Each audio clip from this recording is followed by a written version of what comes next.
While I was fighting a life-threatening infection in the hospital, my husband Dexter emptied our joint accounts and sold our home. "She probably won't make it anyway," he told his mistress while transferring the last $287,000 to his offshore account. When my grandmother's will arrived 3 days after I woke up, revealing my inheritance of her estate worth $4.2 million, I smiled. Then spent the next 6 months secretly building a case that would leave him with nothing but regret. Before we jump back in, tell us where you're tuning in from, and if this story touches you, make sure you're subscribed, because tomorrow I've saved something extra special for you. Never saw it coming. 8 years of marriage, building a life together in our Victorian home in Oak Ridge, planning for retirement, and dreaming of the family we'd start someday soon. Dexter had always been the financial planner between us, the cautious one who insisted on emergency funds and investment strategies. That's what made his betrayal so brilliantly cruel. He'd positioned himself perfectly to dismantle our life the moment I couldn't stop him. The doctors said I was lucky to be alive. Sepsis from a seemingly minor infection had escalated overnight, sending my body into shock. I remember Dexter driving me to the emergency room, his face tight with what I thought was concern. Now I wonder if it was calculation, measuring how quickly he could act if I didn't survive. I spent 23 days unconscious, 23 days during which my husband of 8 years systematically emptied our accounts, sold stocks we'd carefully accumulated, listed our home with a real estate agent who specialized in quick sales, and began transferring assets to accounts I didn't know existed. By the time I opened my eyes, weak and disoriented in the hospital room, Dexter had liquidated nearly everything we owned. The infection had been aggressive, attacking my organs and requiring 2 emergency surgeries. The medical team had warned Dexter that my chances of survival were uncertain. Instead of hope, he saw opportunity. She'd been feeling off for weeks before the collapse, I later learned he told our friends. The doctors say even if she pulls through, there could be cognitive impairment. "We need to simplify our finances now, just in case." A perfect cover story for the perfect crime. Who would question a concerned husband consolidating finances while his wife fought for her life? Certainly not our friends, who dropped by with flowers and sympathy cards. Not my colleagues, who sent messages of support through Dexter since I was too fragile for visitors. Not even my younger sister Morgan, who lived across the country and relied on Dexter's updates about my condition. No one questioned him, except Nurse Kelsey Mitchell. Something felt off about him, she would later tell me. Most spouses of critically ill patients are either constantly present or completely overwhelmed. Your husband was neither. He'd visit for exactly 30 minutes each day, mostly on his phone checking accounts and making calls he'd step into the hallway for. It was Kelsey who first noticed the real estate agent's business card that fell from Dexter's jacket pocket. Kelsey who overheard him discussing liquidation timelines when he thought no one was listening. And Kelsey who, against hospital protocol but following her instincts, pulled up a chair beside my bed the moment I regained consciousness and said, "Your husband is selling your house. I think you need to know that right now." I remember the ceiling tiles swimming above me as I processed her words, the rhythmic beeping of machines monitoring my vital signs, the antiseptic smell that couldn't mask the sickening realization that while I fought for my life, the man who had vowed to stand by me, in sickness and in health, was dismantling everything we'd built. "How do you know?" My voice was barely a whisper, my throat raw from the ventilator they'd removed just days before. Kelsey glanced at the door, then pulled out her phone. "I took photos. I know I shouldn't have, but something felt wrong." On her screen, images of documents Dexter had left visible while visiting. Property transfer forms, bank statements showing massive withdrawals, a rental agreement for a luxury apartment in Westlake Towers, the building where his administrative assistant lived. An assistant I'd met at company parties who always seemed to laugh too loudly at Dexter's jokes, who always found reasons to text him on weekends, He told everyone you'd changed your will before your hospitalization, Kelsey continued. That you'd agreed to sell the house if anything happened to you. No one questioned it because, well, who would make that up? Someone calculating. Someone who knew precisely how long it would take to transfer assets and establish a new life. Someone who'd been planning an exit long before my infection provided the perfect cover. My first tears weren't of sadness but of rage. A cold, clarifying anger that cut through the fog of medications and weakness. I'd always considered myself an intelligent woman, a corporate compliance officer who specialized in detecting fraud and misrepresentation. Yet I'd failed to see the deception in my own marriage. "There's more," Kelsey said, her voice dropping lower. "He's been visiting with a woman, not family. They hold hands when they think no one's watching." Of course. The pieces clicked into terrible clarity. The late nights at work, the business trips that seemed to multiply over the past year, the growing password protection on his phone and laptop, client confidentiality, he'd explained. "How much time do I have?" I asked, surprising myself with the steadiness in my voice. "The house closing is scheduled for next week, based on what I overheard. The doctor plans to discharge you to a rehabilitation facility for at least 2 weeks. After that, 10 days. I had 10 days before Dexter completed his disappearing act with everything we owned. "I need my phone," I said. "And I need you to tell everyone I'm experiencing post-surgical confusion, that I'm disoriented, having memory issues. Can you do that?" Kelsey nodded, understanding immediately. "You need him to think you don't know." "I need him to think I can't fight back," I corrected. What Dexter failed to calculate in his meticulous betrayal was that my grandmother Ruth had died 3 weeks before my hospitalization. What he couldn't have known was that her will was still being processed, held up by minor legal details, and what would soon destroy his perfect plan was that Grandma Ruth, stubborn, independent, and suspicious of the grandson-in-law who smiled too much and said too little, had left everything to me, with specific provisions that excluded Dexter from any claim to her estate. As Kelsey smuggled my phone into my room that night, I made my first silent promise. Dexter wouldn't just lose what he'd stolen from me. He would lose everything, and he would never see it coming, just as I hadn't. Looking back, I should have recognized the warning signs, but love has a way of blinding you to the obvious, especially when the deception is skillfully crafted by someone who knows your every vulnerability. I met Dexter Wilson at a charity auction 7 years before my hospitalization. I was 29, recently, promoted to senior compliance analyst at Meridian Financial, and still adjusting to life on my own after sharing an apartment with Morgan throughout my 20s. My sister had just moved across the country for a teaching position in Seattle, leaving me feeling unmoored in our hometown of Lakeside. Dexter approached me during the silent auction, pointing to the bid I'd placed on a weekend getaway to a mountain resort. "You have excellent taste," he said, his smile revealing a perfect dimple in his right cheek. "But you might want to increase your bid. That package is worth at least twice what you've offered." Instead of being annoyed at his presumption, I was charmed by his directness. He was handsome in an understated way, tall with dark hair always neatly trimmed, warm brown eyes that crinkled at the corners when he smiled, and an impeccable sense of style that spoke of success without flashiness. "Are you an expert on mountain getaways?" I asked. "I'm an expert on value," he replied. "Investment management is my business." By the end of the evening, I'd won the auction package, having increased my bid on his advice, and gained his business card with a personal cell number written on the back. 3 days later, we had our first date at an intimate French restaurant where the chef knew him by name. 6 months later, we were discussing moving in together. By our 1-year anniversary, he had proposed with a vintage emerald ring that he said reminded him of my eyes.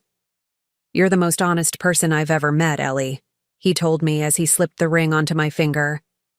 "In a world of complications, you're refreshingly straightforward. I need that in my life." I believed him because I wanted to believe him. Preparing and narrating this story took us a lot of time, so if you are enjoying it, subscribe to our channel. It means a lot to us. Now back to the story, because his words reflected the image I held of myself. Ethical, straightforward, perhaps even a bit too rigid in my principles. As a compliance officer, my career was built on identifying deception and ensuring adherence to rules. I took pride in my ability to spot inconsistencies and enforce standards, yet I missed every red flag in my own relationship. Grandma Ruth hadn't, though. During our engagement dinner, I caught her studying Dexter with narrowed eyes while he charmed my parents with stories of his investment successes. "He's awfully smooth," she commented later as I helped her into her coat. "Men who have an answer for everything usually haven't been questioned enough." I dismissed her concerns as the natural skepticism of a woman who had survived both the Great Depression and the painful betrayal of my grandfather, who had left her for his secretary after 30 years of marriage. "Dexter's different," I assured her. "He values security and planning as much as I do." Ruth had simply patted my cheek and said, "Just make sure your name is on everything, Ellie Bell," using her special nickname for me from childhood. Separate accounts alongside the joint ones. A woman should always have her own safety net. I had nodded dutifully, but ultimately ignored her advice.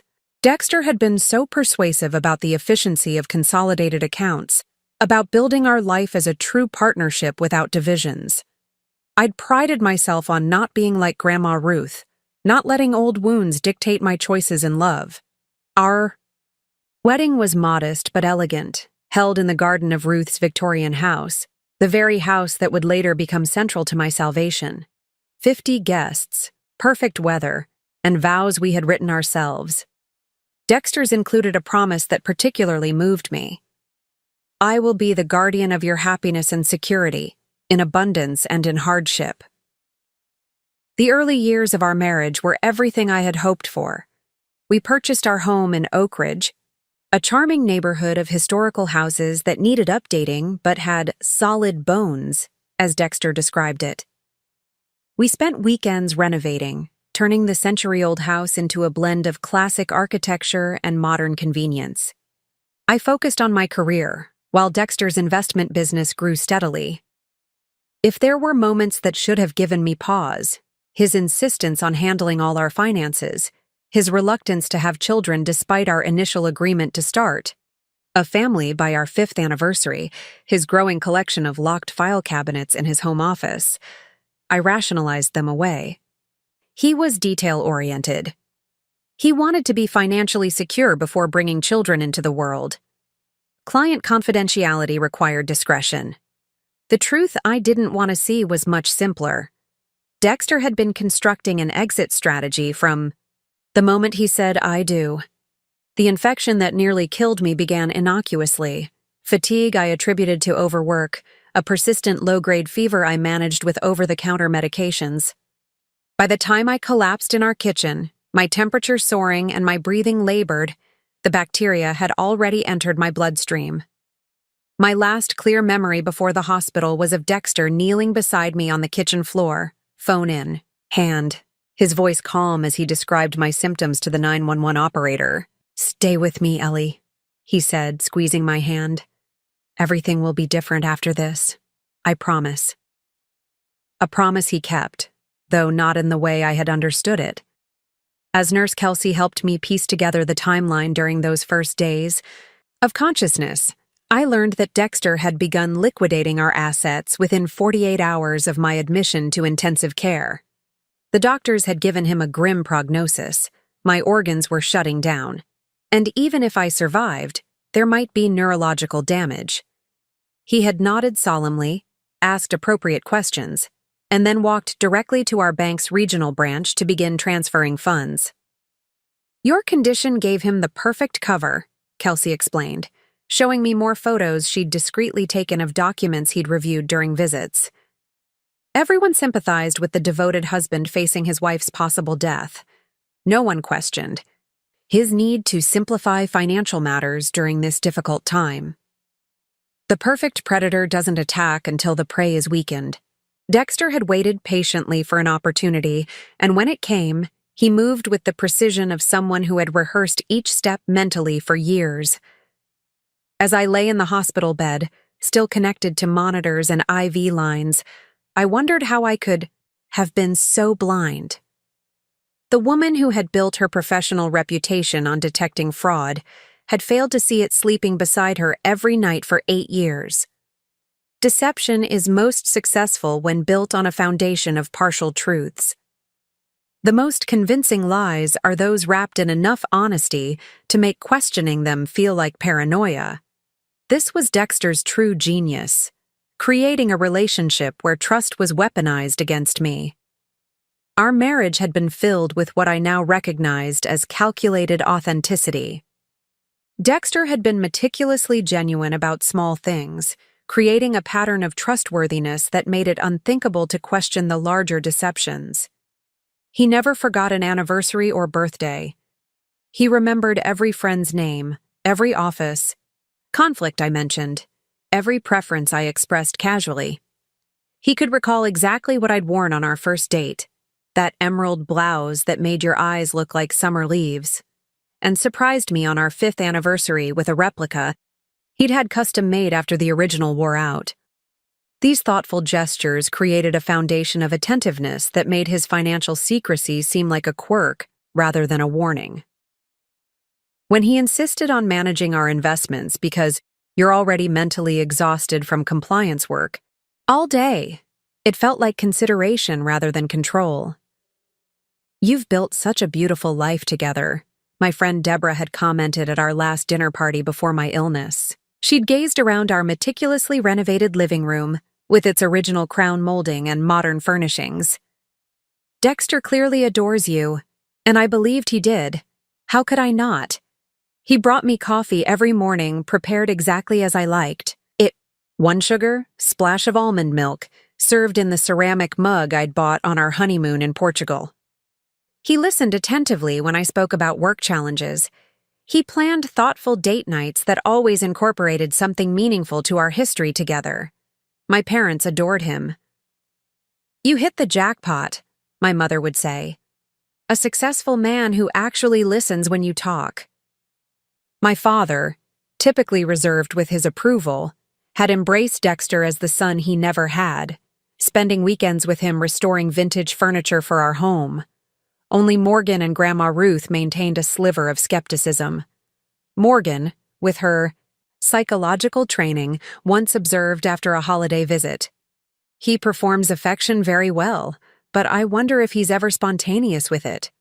I'd dismissed her comment as the natural cynicism of someone whose own relationships tended toward brief intensity rather than lasting commitment.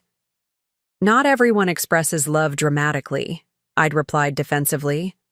"Dexter shows his devotion through consistency." Consistency. That was the quality I'd valued most in our relationship, the characteristic I'd praised when friends complained about unpredictable partners. Dexter was steady, reliable, present. Until suddenly, he wasn't. As I recovered enough strength to sit, up in my hospital bed, I began the painful process of examining our relationship without the filter of trust I'd applied for 8 years. Each memory shifted under this new scrutiny, revealing shadows I'd refused to see. The separate office with its locked cabinets that I respected his privacy by never questioning. The business trips that increased in frequency over the past 2 years, always to cities where cell reception was surprisingly unreliable. The way he would deflect conversations about children with discussions of future financial goals instead. His insistence that my name be removed from certain investment accounts to protect you from liability, a concern that had seemed thoughtful. Coming from someone who supposedly prioritized my security, even his relationship with my grandmother now revealed warning signs. Dexter had been unfailingly polite to Ruth, but always maintained a careful distance. He accompanied me to Sunday dinners at her Victorian home, but always found reasons to step away for business calls. When Ruth questioned anything about our finances or his business, he redirected the conversation with practiced charm. "Your grandmother is from a different generation," he would explain afterward. "Financial transparency wasn't common in her day. It makes her uncomfortable to discuss modern investment strategies." Now I understood his avoidance had nothing to do with generational differences and everything to do with Ruth's uncanny ability to detect deception. My grandmother, widowed young and then abandoned by my grandfather decades later, had developed a finely tuned radar for insincerity that all my professional training couldn't match. Among the papers Kelsey had photographed was a real estate listing for our home that particularly gutted me. The master bedroom I'd painted myself, described as recently refreshed.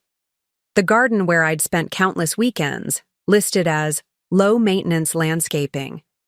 The kitchen we'd renovated together during our second year of marriage, with the vintage tile I'd sourced from a specialty salvage shop, reduced to updated with modern amenities.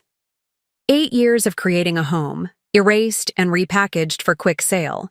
"He's asking below market value," Kelsey noted, showing me the listing. The agent's notes mention a motivated seller seeking immediate closure. Of course, a quick sale meant liquid assets that could be moved before I potentially recovered. The pieces of Dexter's plan clicked together with horrifying precision.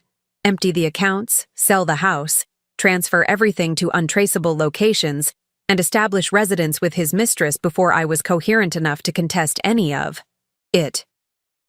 By the time I could take legal action, there would be nothing left to recover.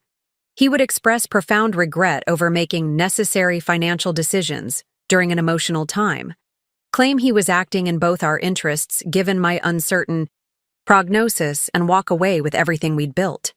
"Have there been any calls about my condition?" I asked Kelsey. "From my sister? My parents?" Kelsey checked my chart. "Your husband has requested that all medical updates go through him. He told the floor supervisor that your family is elderly and easily confused by medical terminology. My parents were in their early 70s and perfectly capable of understanding complex information. Morgan was a clinical psychologist who would comprehend my condition better than most. The isolation was clearly strategic, another layer of Dexter's careful planning. He's limited visitors, too," Kelsey added. "Said you need complete rest and that visitors would tax your system."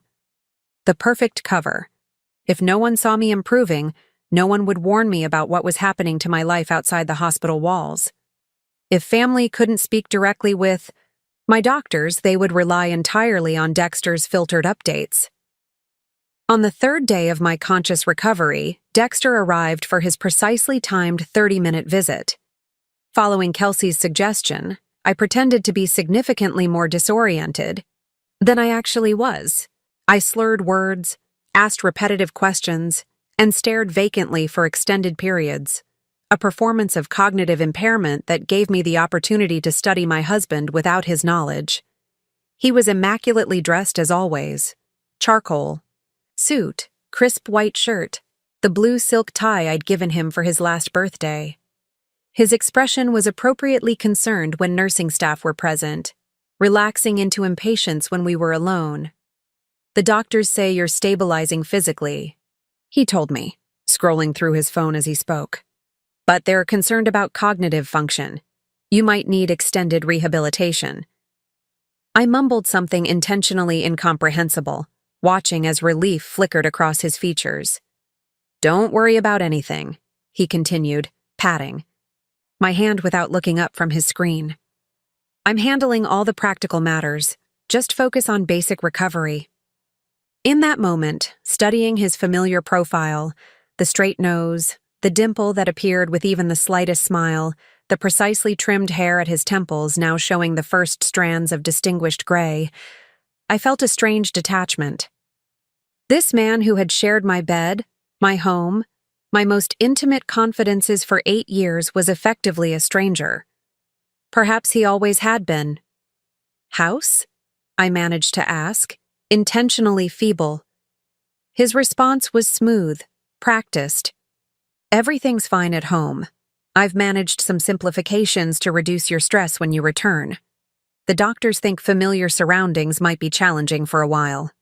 Simplifications. Such a benign word for systematic theft.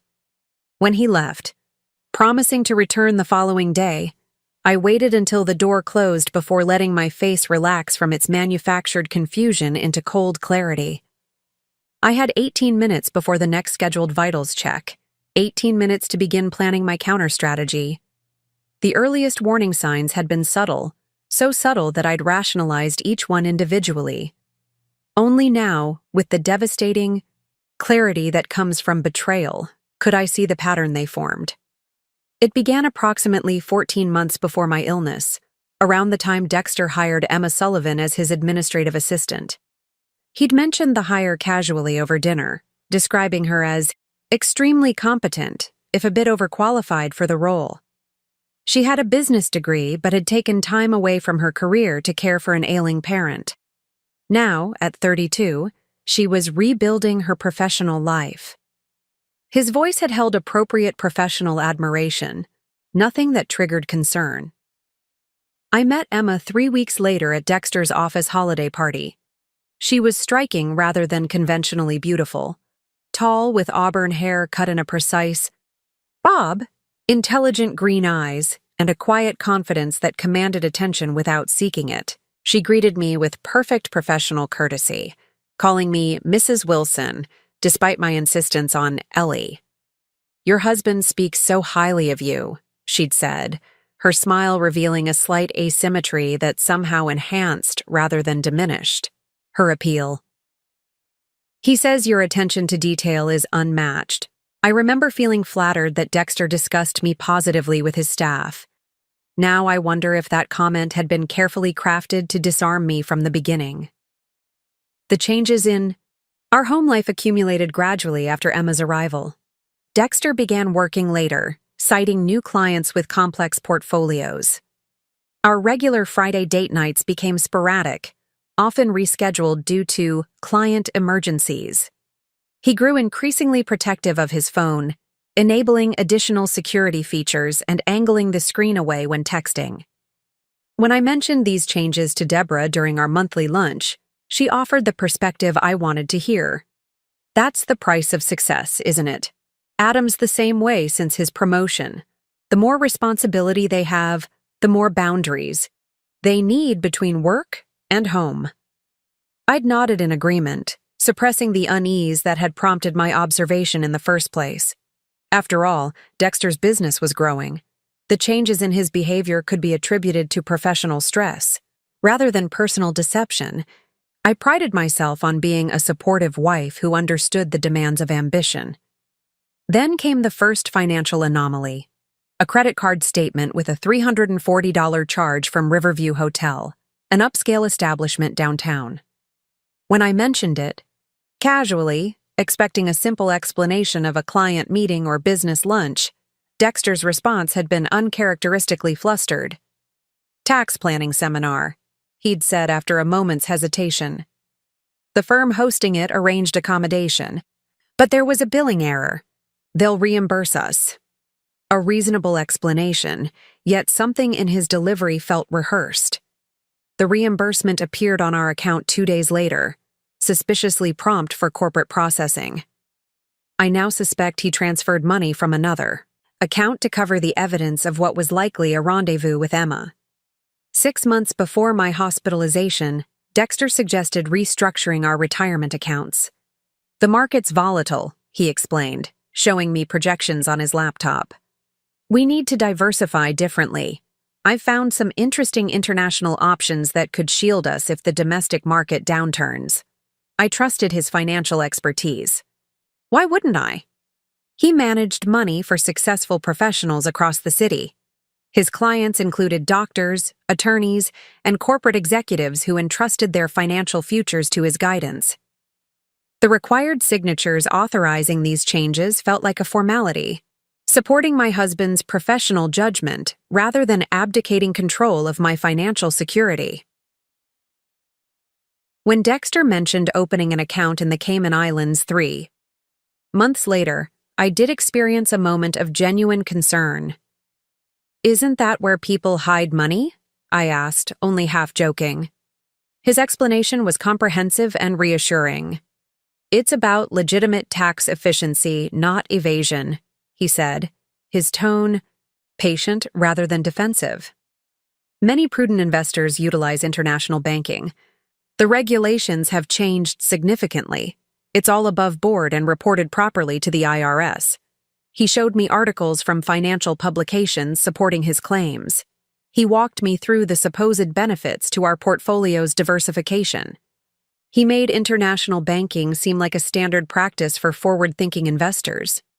What I didn't question was why my name wasn't on these new accounts. The documentation he showed me referenced D. Wilson Holdings rather than our joint names. When I did eventually ask about this discrepancy, his answer seemed logical. International accounts have complicated signatory requirements. Adding you would double the paperwork and regulatory hurdles. Everything still benefits both of us. It's just administratively simpler this way. I believed him because I had no reason not to. Because questioning him would have meant questioning the foundation of trust in our marriage. Because I couldn't imagine that the man who brought me fresh coffee each morning was systematically separating me from our assets. The most significant change, the one I should have recognized as a 5-alarm warning, came when Dexter suggested selling Grandma Ruth's jewelry. She had given me several valuable pieces over the years, including an Art Deco diamond bracelet that had been her mother's and a sapphire pendant my grandfather had given her on their 10th anniversary. Insurance on those pieces is expensive, Dexter noted one evening as I was dressing for a charity event, fastening the bracelet around my wrist. And they spend most of their time in a safe deposit box. We could invest the proceeds more productively. Something in his tone made me clutch the bracelet protectively. These are family heirlooms, Dexter. They're not about monetary value. For once, I held firm despite his persuasive arguments about emotional versus financial assets and the pragmatism of liquidation versus storage. The jewelry stayed in our safe deposit box, a small victory I didn't recognize the significance of until much later. Now, lying in my hospital bed and piecing together the progression of Dexter's deception, I understood these incidents as what they truly were: trial balloons. Each suggestion tested my compliance, my willingness to accept his financial decisions without thorough scrutiny. Each success emboldened him further, confirming that his careful construction of trust had created the perfect environment for exploitation. The weekend trips that had become more frequent in the past year, financial conferences in Chicago, client meetings in Boston, networking events in San Francisco, had any of them been legitimate? Or had they all been opportunities to establish his new life with Emma, funded by our joint resources? With bitter clarity, I remembered the change in Dexter after my grandmother's funeral 3 weeks before my hospitalization. Ruth had passed peacefully in her sleep at 94, leaving behind the Victorian house she'd fought to keep in her divorce from my grandfather and a lifetime of careful investments. Dexter had been surprisingly attentive during the funeral arrangements, handling details I was too grief-stricken to manage. He'd stood solemnly beside me at the service, his arm steady around my waist as I accepted condolences from Ruth's wide circle of friends and community connections. Yet, on the drive home, he'd asked an unexpected question. "Did your grandmother ever discuss her will with you?" The timing had felt inappropriate, but I'd attributed it to his practical nature, his tendency to address logistical matters during emotional times. "She always said everything would come to me," I'd answered, staring out the passenger window at the passing landscape. But we never discussed specifics. His follow-up question should have alerted me. Would the inheritance come to you personally or to both of us as a couple? But wrapped in grief and emotional exhaustion, I'd simply murmured, "I don't know. Dexter, the lawyer will contact us when it's appropriate."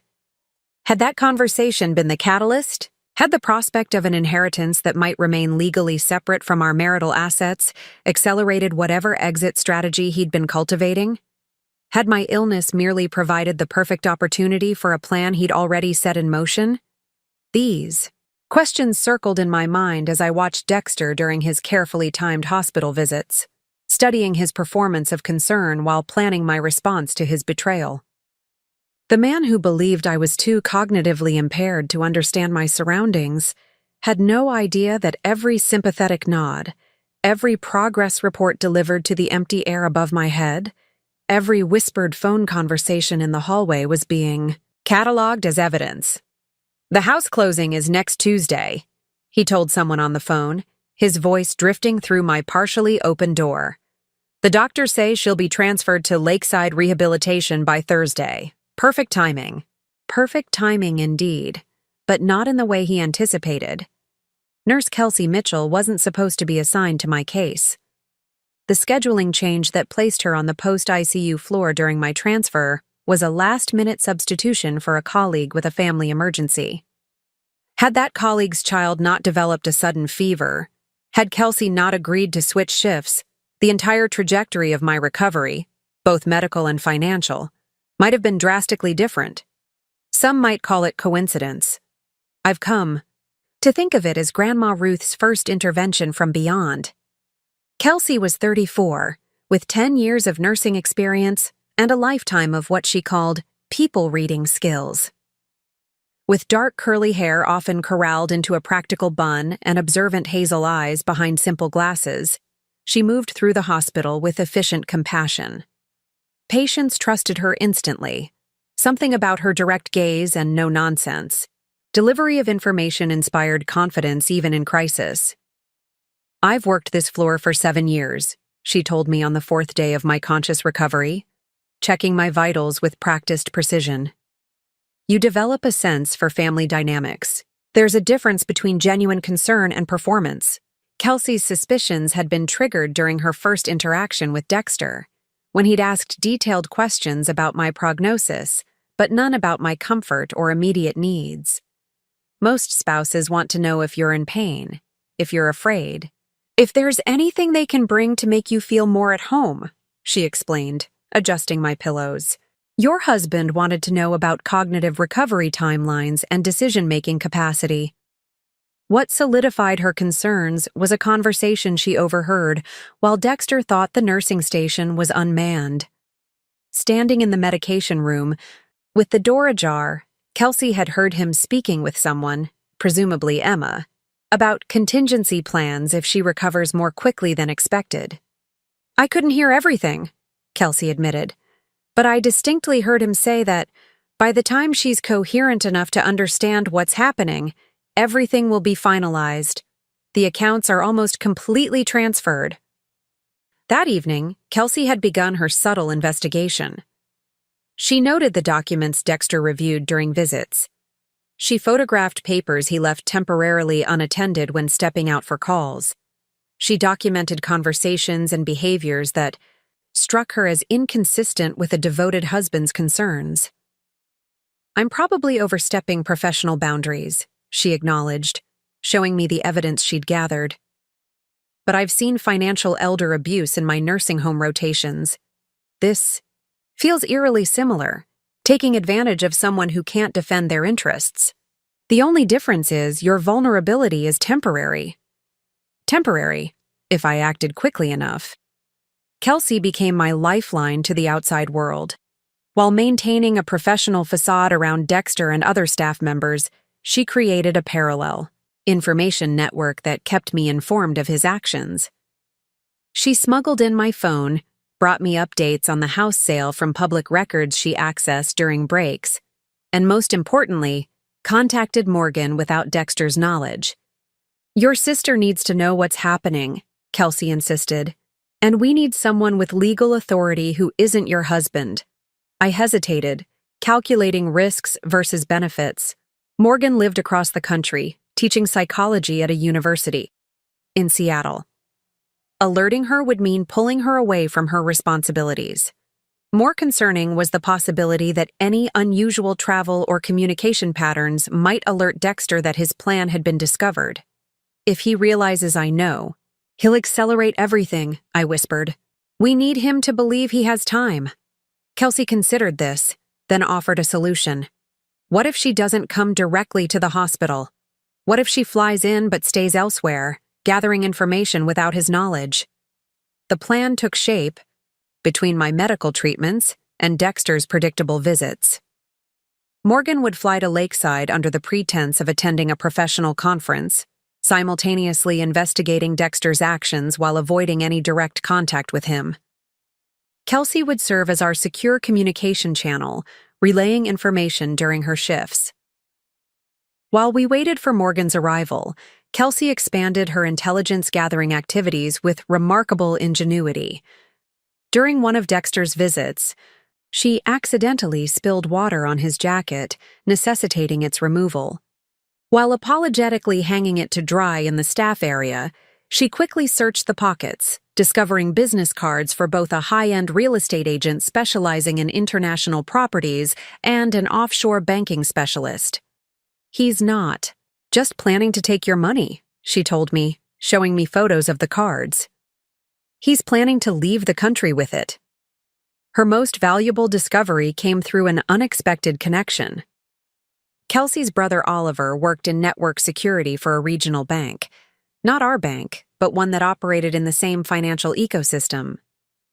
I asked him hypothetically what records would exist if someone was emptying accounts and moving money. "Offshore," she explained. "He says there's always a trail, but you need proper legal authority to access it." This insight shaped our evolving strategy. We wouldn't just need evidence of Dexter's actions. We would need legal standing to compel financial institutions to reveal the detailed transaction records that would prove his systematic theft. Kelsey's risk-taking on my behalf went beyond professional obligation. When I asked why she was investing, so much in helping a patient she'd known less than a week, her answer revealed the personal principle driving her actions. "My mother lost everything to her second husband," she said simply. "He did the same thing. Isolated her from family, took control of finances, and then disappeared with everything when she developed health problems. No one believed her until it was too late. I promised myself I'd never ignore those signs again." On the 7th day of my conscious recovery, as my physical strength gradually returned, Kelsey arrived for her shift with news that changed everything. "There's a certified letter for you," she said, placing an envelope on my tray table. "It came to your house, but the delivery required a signature. Your husband wasn't home, so they left a notice. I called the sender. It's from Hargrove and Associates law firm, Grandma Ruth's attorneys. I picked it up impersonating your household assistant," she added with a small smile. "Probably illegal, definitely unethical, but I think you'll forgive me." With trembling fingers, I opened the envelope that would become the foundation of my counterattack. The certified letter from Hargrove and Associates contained the complete details of Grandma Ruth's will, and with it, the full scope of both. My inheritance and Dexter's betrayal came into devastating focus. Ruth Elizabeth Montgomery had left me her entire estate. The Victorian home in the historic district valued at $1.2 million, investment accounts totaling approximately $2.8 million, her art collection conservatively appraised at $180,000, and various other assets including a vacation cottage on Lake Simmons. The total inheritance approached $4.2 million, all explicitly designated to me, separately and individually from any marital property considerations. Ruth's foresight was both a blessing and a painful confirmation. A specific clause stated, "This inheritance is intended solely for my granddaughter, Eleanor Montgomery Wilson, and shall remain her separate property notwithstanding her marital status. Her spouse shall have no legal claim or interest in these assets." She had even included a no-contest provision that would redirect the entire inheritance to various women's shelters if Dexter challenged the will. My grandmother had never trusted him, and she had structured her final gift to protect me from exactly the scenario that was now unfolding. More shocking than the inheritance itself was what the legal documents revealed about Dexter's recent activities. Clipped to the will was a note from Harold Hargrove, Ruth's attorney for over 30 years.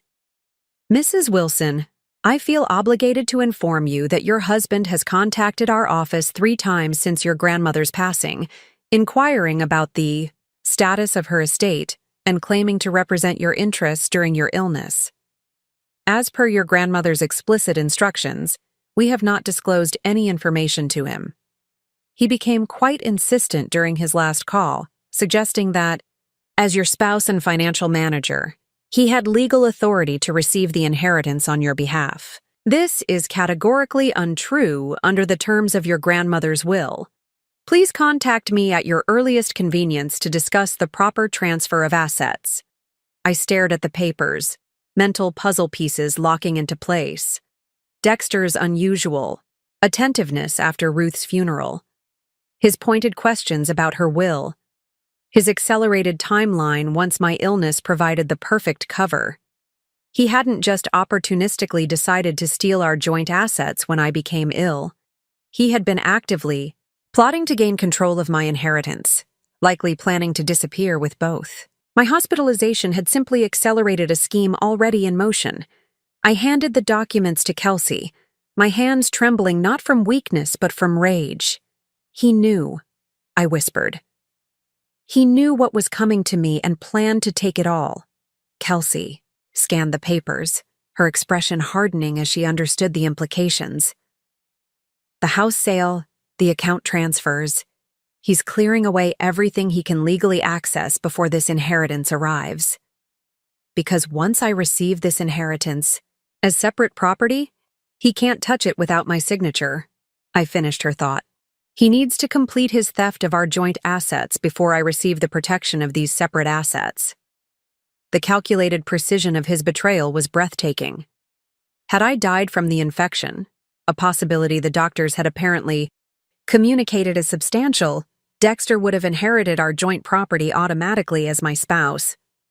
The house, our investments, everything we'd built together would have become his. My survival complicated his plan, but didn't derail it. By liquidating our joint assets while I was incapacitated, he could still walk away with everything we owned. Together. The only thing he couldn't reach was Ruth's inheritance, explicitly designated as separate property, unless he could somehow gain control of it before I was declared competent to manage my own affairs. Hence his persistent calls to Ruth's attorney. Hence his questions to medical staff about my cognitive recovery timeline. Hence his careful isolation of me from family and friends who might alert me to his activities. He's been setting this up for months, maybe years, I said, the weight of this realization settling like ice in my chest. The separate accounts, the international connections, the careful documentation of our joint assets. He was creating a complete inventory of what he could legally take. But Dexter had miscalculated in multiple ways. He hadn't anticipated my earlier-than-expected recovery from the infection. He hadn't counted on Kelsey's intervention. Most critically, he hadn't expected Ruth's will to arrive precisely when I needed its protection most. "We need to move quickly," Kelsey said, organizing the papers with clinical efficiency. "The house closing is scheduled for Tuesday. Your bank accounts are nearly emptied. And, based on what I've overheard, he's planning to move the remaining funds offshore by the end of next week." I nodded, a strange calm replacing my initial shock. The compliance officer in me, the professional who had built a career identifying and documenting financial irregularities, began to emerge from beneath the betrayed wife. "I need Morgan to contact Harold Hargrove immediately," I said. "We need to secure the inheritance before Dexter realizes I know about it. And I need a forensic accountant, someone who can trace exactly what he's taken and where it's gone." Kelsey was already texting Morgan with the attorney's contact information. "Your sister arrived last night. She's staying with a colleague in Westridge, far enough from your neighborhood that Dexter won't accidentally spot her." Another thought struck me with sudden urgency. The safe deposit box, my grandmother's jewelry. He doesn't have independent access, but he might try to convince the bank that I've authorized him to empty it. Kelsey added this to the growing list of vulnerabilities we needed to address. "What about medical power of attorney? Does he have authority to make decisions about your care? I closed my eyes, mentally reviewing the documents we'd signed years earlier, when such provisions had seemed like responsible planning rather than potential weapons. Yes, but it only applies if I'm incapacitated. Now that I'm conscious and demonstrably improving, he shouldn't have that authority unless he successfully argues I'm not mentally competent. Which explains why he keeps asking about cognitive impairment and emphasizing your confusion to the medical team, Kelsey concluded. He's laying groundwork to maintain control even after your physical recovery. The depth of his betrayal, the methodical dismantling of not just our financial life but potentially my very autonomy, left me momentarily breathless. This was not opportunistic theft. This was calculated destruction. What kind of person did that make Dexter? Had everything in our 8 years together been a performance? Or had he initially married me for conventional reasons before recognizing the potential for financial exploitation? Had I ever truly known him at all? These questions would have to wait. Right now, protecting what remained of my assets and securing my inheritance before Dexter could intercept it took priority over understanding the psychology behind his betrayal. I need a lawyer of my own, I said firmly. Someone specialized in emergency financial injunctions, and I need Dr. Emmett to formally document my cognitive competence. Kelsey nodded. I'll speak with him during rounds tomorrow. He's already noted your rapid improvement in the charts. For the first time since waking in the hospital, I felt a spark of something beyond anger or fear. It was purpose, cold, clarifying, purpose that focused my mind and steadied my still recovering body. Dexter believed he was stealing from someone too weak to fight back. He was about to discover just how thoroughly he had underestimated his wife. The pivotal moment in my recovery, both medical and financial, came on the 8th day after regaining consciousness. Dr. Emmett Lewis, the neurologist who had been monitoring my cognitive functions since I'd emerged from critical condition, completed a comprehensive assessment of my mental capacity. Contrary to the impression Dexter had been cultivating among the medical staff, Dr. Lewis found no significant cognitive impairment. Mrs. Wilson demonstrates complete orientation to time, place, and circumstance, he noted in my chart. Memory function appears intact, decision-making capacity uncompromised, and reasoning skills appropriate to her education and professional background. While physical recovery continues to require monitoring, from a neurological perspective, the patient is fully competent to make her own medical and financial decisions. This clinical evaluation became the cornerstone of what Kelsey had begun calling Operation Recovery. Our multifaceted plan to counter Dexter's theft before it was completed. With documented medical confirmation of my competence, we could begin dismantling the structure of lies he had built around my condition. Morgan arrived at the hospital that afternoon, slipping in during Dexter's predictable absence and bringing with her the fierce protectiveness that had characterized our relationship since childhood. At 34, 2 years my junior, my sister had always possessed an emotional intelligence that complemented my more analytical nature. Her training as a clinical psychologist had only sharpened her already formidable ability to read people and situations. I always sensed something off about him, she said, tightly gripping my hand across the hospital bed rail. But I never imagined this level of calculation. Morgan had been busy since her arrival in town. She had met with Harold Hargrove, who was now expediting the transfer of Ruth's estate into accounts that would be completely separate from any marital assets. She had photographed the for sale sign in front of our house, documenting the sudden listing that Dexter had never discussed with me. Most valuably, she had contacted Vivian Taylor, a former colleague who now specialized in emergency financial interventions for vulnerable individuals. Vivian's agreed to take your case, Morgan said, pulling a leather portfolio from her bag. She needs your signature on these documents to file for an emergency injunction freezing all joint assets pending investigation of potential financial exploitation. I signed the papers with a hand that still trembled slightly from residual weakness, but was steadied by growing resolve. The compliance officer in me recognized the legal strategy Vivian was employing, using elder abuse statutes that had been expanded in recent years to cover exploitation of medically vulnerable individuals of any age. "What about the house closing?" I asked, thinking of the rapidly approaching Tuesday deadline. "Vivian's filing the injunction first thing tomorrow morning," Morgan explained. "It should hit the system before any closing can be completed. She's also notifying the real estate agent directly about potential fraud in the transaction." While Morgan had been building our legal counteroffensive, Kelsey had continued gathering evidence from the hospital side. She had documented every visit Dexter made, noting specifically his representations of my condition to medical staff versus the reality documented in my charts. She had collected statements from other nurses who had overheard concerning comments. Most damning, she had recorded a conversation where Dexter specifically instructed a resident physician not to confuse Ellie with too many medical details given her cognitive fragility, directly contradicting Dr. Lewis's documented assessment. "It's a good start," I acknowledged, reviewing our growing evidence file. "But we need to be strategic about when we reveal that I know what's happening. Timing is everything."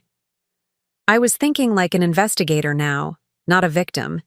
Each piece of evidence needed to be secured and documented before Dexter realized his plan had been discovered.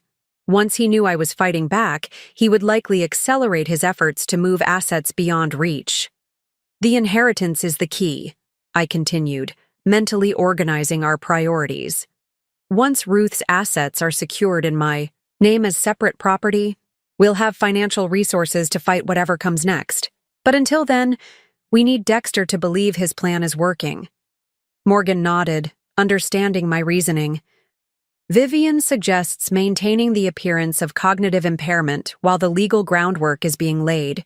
She's prepared emergency petitions, not just for the injunction, but also for temporary financial guardianship, naming me rather than Dexter, if needed." The irony wasn't lost on me. Dexter had been cultivating the narrative of my cognitive decline to maintain control of our finances. Now we would use that same narrative as cover while we built our case against him, only revealing my true condition when it served our strategy. That evening, after Morgan left and Kelsey went off shift, I lay in the darkened hospital room thinking about the path forward. The emotional devastation of Dexter's betrayal remained a wound I couldn't yet fully examine.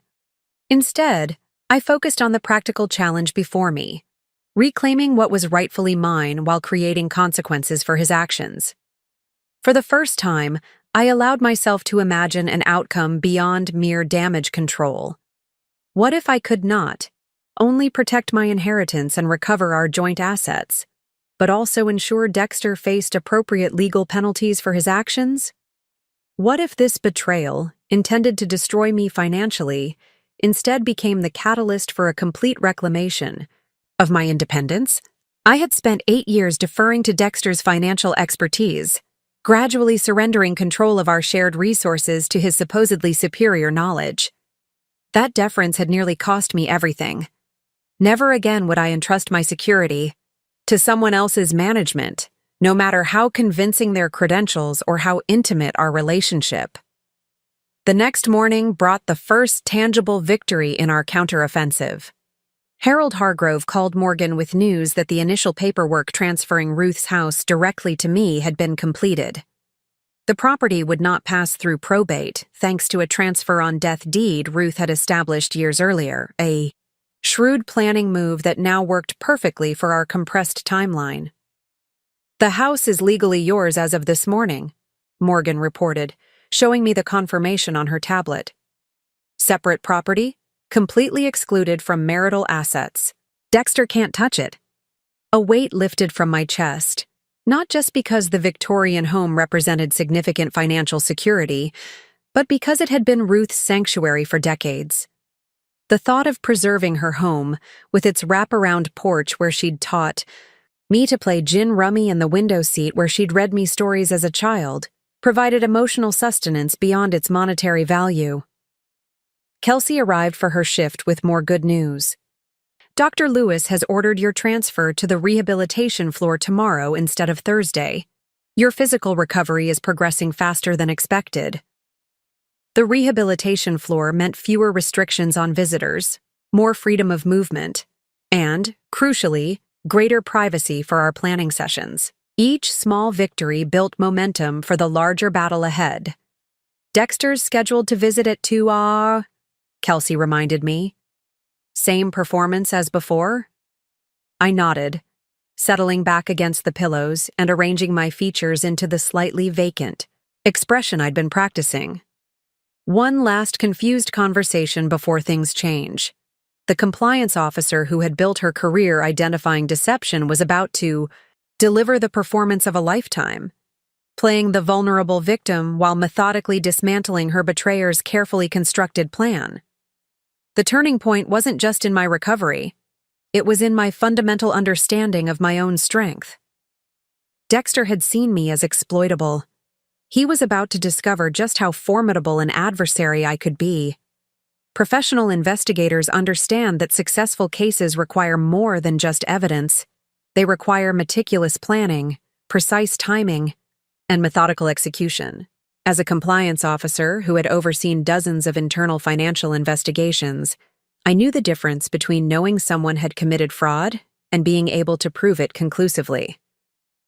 The day after securing Ruth's house, Morgan, Kelsey, and I convened what we called our war council in my new room on the rehabilitation floor.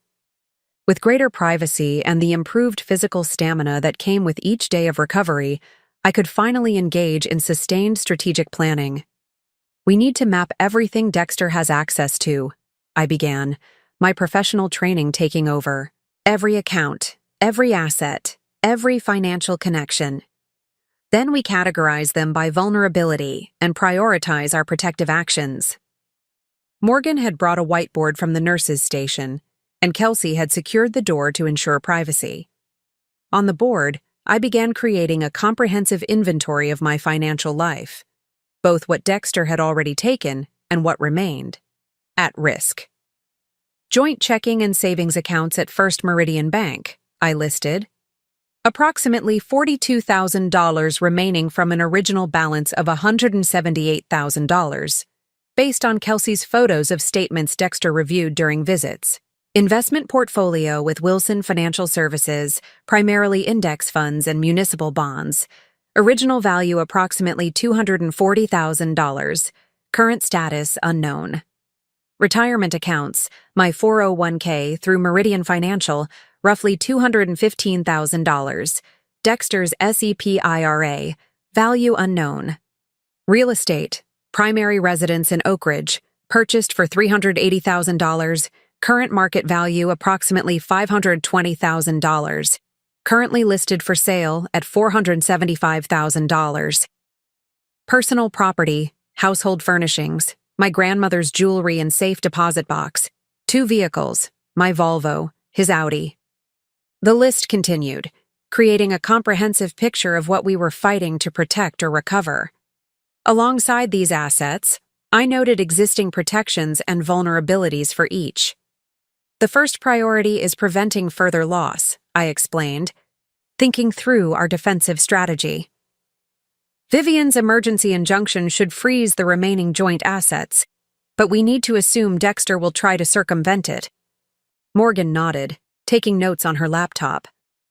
Vivian says judges typically act quickly on these petitions given the risk of irreparable harm.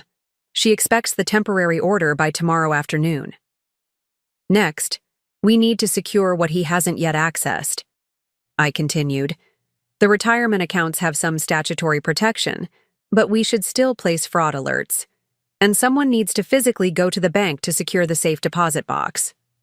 I can do that, Morgan volunteered. With a copy of your medical capacity assessment and power of attorney, I should be able to at least ensure no one else accesses it. As we outlined these defensive measures, Kelsey raised the critical question we'd been circling around. When do we let Dexter know that Ellie is fully aware and fighting back? The longer we maintain the pretense of her confusion, the more time we have to build our case. but every day also gives him more opportunity to hide assets. It was the central strategic decision. In financial fraud investigations, this moment, when to reveal to the suspect that you're onto them, often determined whether assets could be recovered or would disappear permanently. We need to create a comprehensive documentation trail before confrontation, I decided. Every withdrawal, every transfer, every liquidation needs to be recorded and connected to Dexter specifically. We're not just trying to freeze assets, we're building a case for criminal charges and civil recovery. This approach reflected my professional training. Evidence gathered before a suspect becomes defensive is typically more comprehensive and easier to authenticate. Once Dexter realized I was building a case against him, documents would disappear, narratives would shift, and recovery would become exponentially more difficult. We need a dual track, I explained. Legal protection through the courts alongside forensic financial investigation. The injunction buys us time by temporarily freezing joint assets, but the forensic accounting will reveal where already moved money has gone. Morgan tapped her pen against her notepad thoughtfully. What about Emma Sullivan? She's clearly involved. Should we be investigating her as well? It was a valid question. Emma's role as both Dexter's assistant and apparent romantic partner complicated our investigation. Was she a co-conspirator in the financial fraud, or merely the motivation for his exit strategy? The distinction would matter both legally and practically in terms of recovery. We need to understand their relationship timeline, I agreed. If she was involved in planning the financial deception, she could potentially be held liable as well. But for now, let's focus on Dexter and the money. Emma is a secondary concern.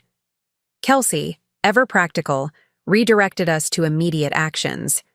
Dr. Lewis is scheduling your discharge evaluation for Friday. Assuming you pass, and there's every indication you will, you'll need somewhere safe to go. You can't return to the house Dexter is actively trying to sell. This practical consideration had been weighing on me.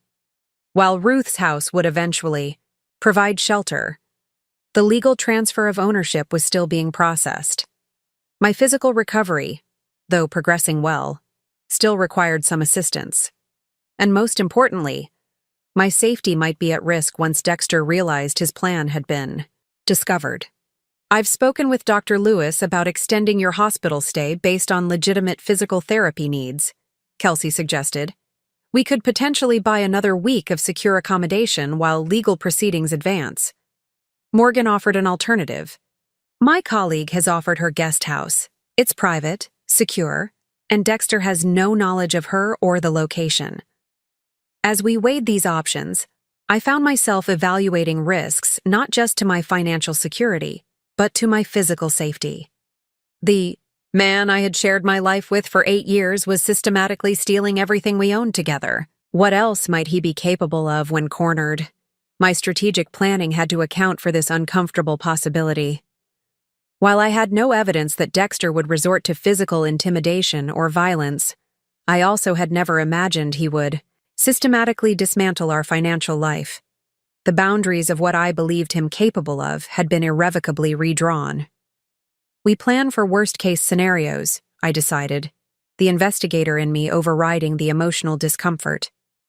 Secure accommodation, restricted information about my recovery, and legal protection through restraining orders if necessary.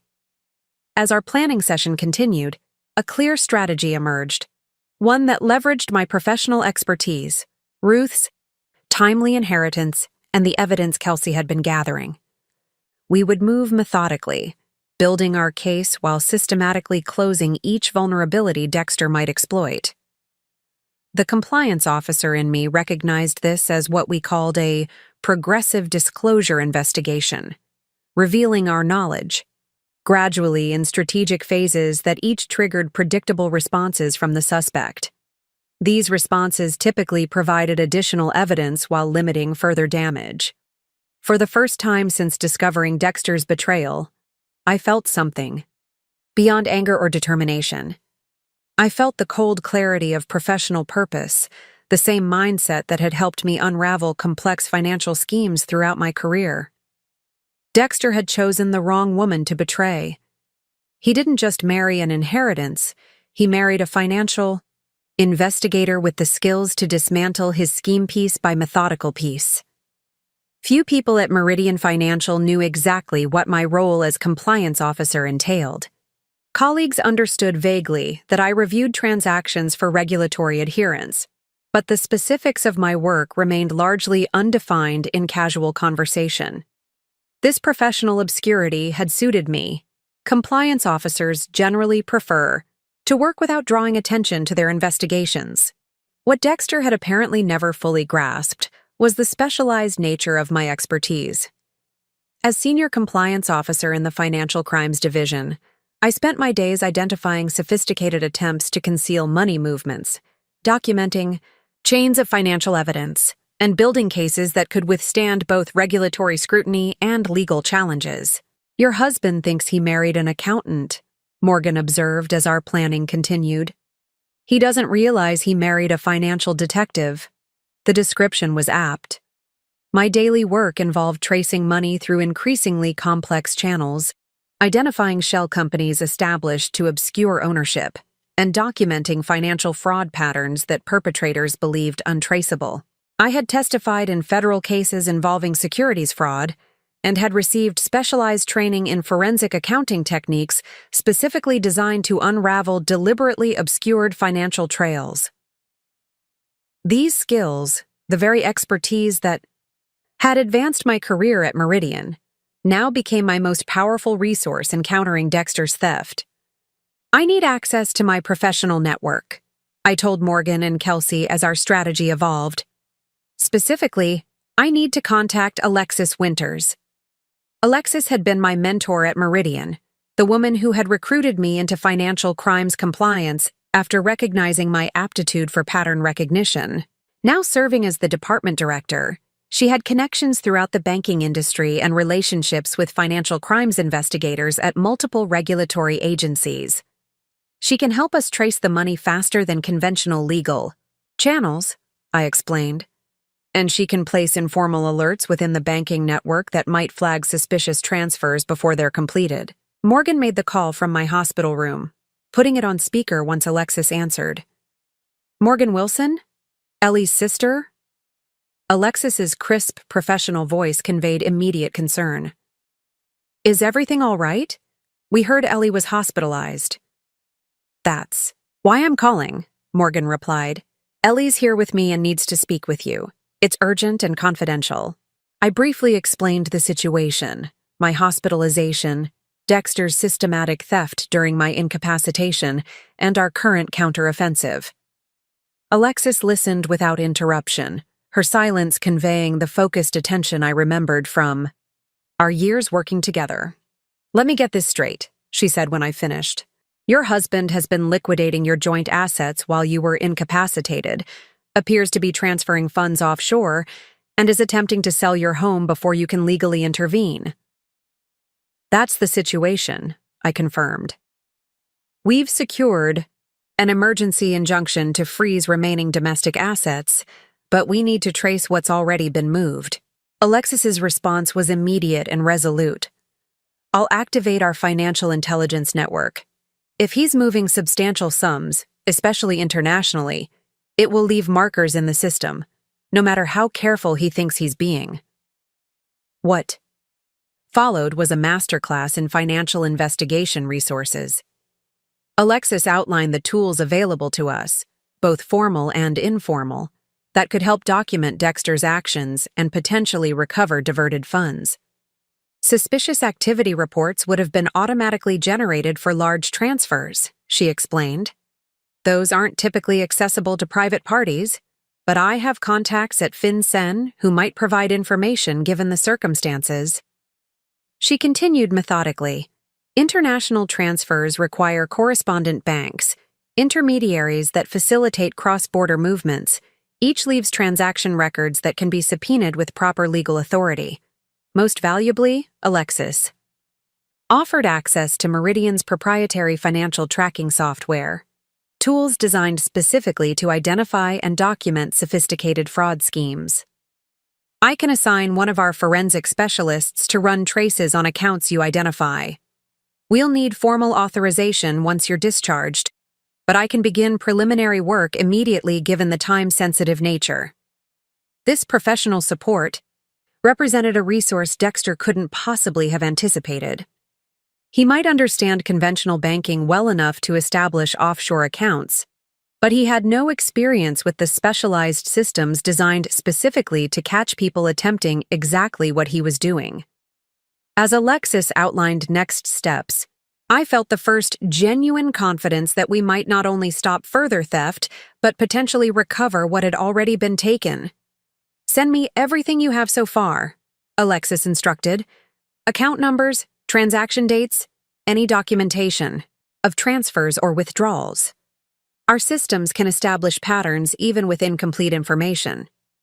Morgan forwarded the evidence file we'd compiled, which now included bank statements Kelsey had photographed, property records Morgan had obtained from county offices, and records of recent account closures I had requested directly from our banks. "One more thing," Alexis added before ending the call. "I'm placing you on paid medical leave with full benefits secured. Dexter won't be able to access or modify your employment benefits without triggering multiple security flags. This protection of my employment benefits, particularly health insurance during ongoing recovery, removed another potential vulnerability Dexter might have exploited. The comprehensive safety net Alexis had activated within minutes of learning about my situation demonstrated the power of professional networks I had built over years of dedicated work. As we concluded the call, Alexis offered one final observation. "From what you've described, your husband has been following a fairly standard asset concealment playbook. The offshore accounts, accelerated property sale, and isolation tactics are textbook. And textbook methods have textbook vulnerabilities our systems are specifically designed to identify." After the call ended, our planning took on renewed energy and focus. With Alexis's resources complementing Vivian's legal strategy, we now had both the legal authority and the technical capability to trace and potentially recover diverted assets. "This changes everything," Morgan noted, updating our strategy board with the new resources now available. "Dexter's running a financial playbook against someone who literally wrote the rules for catching exactly these kinds of schemes. Beyond the practical advantages these professional connections provided, they offered something else I desperately needed: validation of my own expertise. After days of confronting how thoroughly Dexter had manipulated me personally, reconnecting with my professional identity restored a sense of competence and authority that his betrayal had temporarily undermined. I was not just a victim of financial exploitation. I was a financial crime specialist with the skills, training, and professional network to methodically dismantle the very scheme being used against me. "We should also consider Ruth's resources," I added, my mind cataloging all available assets. Not just the financial inheritance, but her connections. Ruth had been deeply involved in community organizations throughout her life, serving on the boards of several local foundations and maintaining connections with influential figures in Lakeside's business and civic circles. These relationships, built over decades of community engagement, represented another resource network Dexter had likely never considered. Her attorney, Harold Hargrove, has significant influence in the local legal community, I noted. And she was close friends with Judge Patricia Winters. Morgan's eyes widened slightly. "Judge Winters, who oversees the probate court division?" I nodded. "The same judge who will likely review aspects of both the inheritance transfer and, potentially, the emergency injunctions we filed. This wasn't about improper influence, but rather about ensuring our legal proceedings received appropriate priority and attention, given the time-sensitive nature of our situation." As our strategy session continued, the inventory of resources at our disposal grew increasingly impressive: professional expertise, legal connections, financial tracking systems, and community relationships that spanned decades. Dexter, operating alone or with only Emma's assistance, had significantly underestimated the counter-response his actions would trigger. He thought he was stealing from someone isolated and incapacitated, Kelsey observed. Instead, he's facing a coordinated team with specialized skills and significant resources. The realization strengthened my resolve. This wasn't just about recovering stolen assets anymore. It was about demonstrating that expertise and professional networks could overcome even the most carefully planned betrayal. By the 10th day of my conscious recovery, our initial trio had evolved into a coordinated investigative team with specialized roles and capabilities. What had begun as an emergency response to Dexter's betrayal had transformed into a methodical investigation that leveraged professional expertise across multiple domains. Morgan served as our central coordinator, managing communications between team members while maintaining the pretense that I remained significantly impaired. Her background in clinical psychology provided valuable insights into Dexter's potential responses as our counteroffensive advanced. Kelsey continued gathering evidence from within the hospital system, documenting Dexter's representations about my condition and securing statements from other medical staff who had witnessed concerning behavior. Her brother Oliver, the network security specialist, had begun reviewing digital records for evidence of unauthorized access to my accounts. Alexis had assigned Raj Patel, Meridian Financial's senior forensic accountant, to trace the movement of our joint assets. With 20 years of experience unwinding complex financial fraud schemes, Raj brought technical capabilities that far exceeded what Dexter could have anticipated. "Your husband has been following a predictable pattern," Raj explained during a conference call. Large withdrawals broken into multiple smaller transfers to reduce flagging, funds moved through intermediary accounts before final destination, and documentation that creates plausible explanations for unusual activity. The technical term for this approach was structuring, deliberately arranging transactions to evade automatic monitoring systems. As a compliance officer, I had investigated dozens of structuring cases, each following similar patterns despite the perpetrators believing their approaches were uniquely undetectable. "He's made classic mistakes," Raj continued. "Consistent timing patterns in transfers, round number amounts, and predictable routing through specific intermediate accounts. These create signature patterns our systems are designed to identify."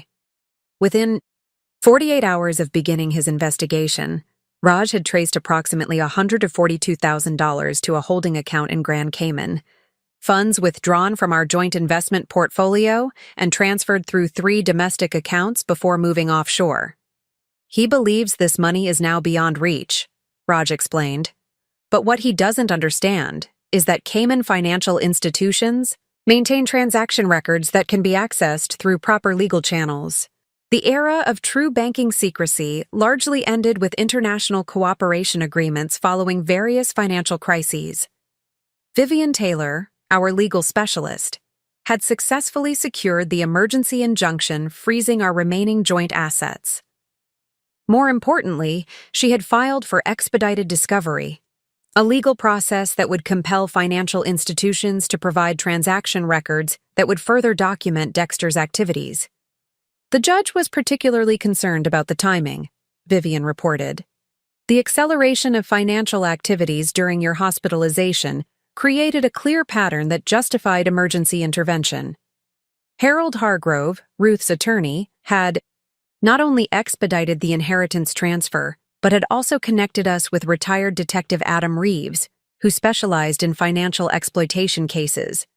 Though no longer actively serving, Adam maintained relationships throughout law enforcement and understood the intersection of civil and criminal approaches to financial crimes. "Document everything," was Adam's constant refrain during our strategy sessions. Criminal charges require establishing not just that money moved, but that it moved with fraudulent intent. Every representation Dexter made about your condition, every document he signed claiming authority he didn't have, every statement suggesting permanent impairment, these create the pattern of intent that prosecutors need. This growing team operated With remarkable coordination despite the compressed timeline and my continued hospitalization. Each morning began with a briefing on overnight developments. Each evening concluded with assigned tasks for the following day. Information flowed through secured channels established by Oliver, ensuring Dexter remained unaware of our increasingly sophisticated counteroffensive. As our investigation deepened, disturbing new discoveries emerged about both the timeline and scope of Dexter's planning. He opened the Cayman account 6 months ago, Raj reported during our third forensic briefing. Well before your illness, and there's evidence of a previously established account in Belize dating back approximately 18 months. This timeline confirmed what I had begun to suspect. My illness hadn't triggered Dexter's betrayal, but merely accelerated a plan already in motion. The methodical establishment of offshore accounts long before any medical emergency suggested. Premeditation that extended back potentially years. More troubling were Emma Sullivan's apparent connections to these arrangements. Raj's investigation revealed her name on the incorporation documents for a limited liability company that had received transfers from our joint investment account. Windward Consulting LLC, Raj explained, displaying the corporate registration, documents Oliver had obtained. Established 14 months ago with Emma Sullivan listed as managing member. The business address matches a mailbox service in Denver, but the formation agent is based in Belize. This discovery shifted our understanding of Emma's role from passive beneficiary to active participant. She wasn't merely the motivation for Dexter's exit. She was potentially a co-conspirator in the financial scheme itself. This strengthens potential criminal charges, Adam noted when presented with this evidence. Conspiracy requires proving shared intent and coordination. These corporate structures with both their names connected to diverted funds establish exact that. The most damning discovery came from an unexpected source.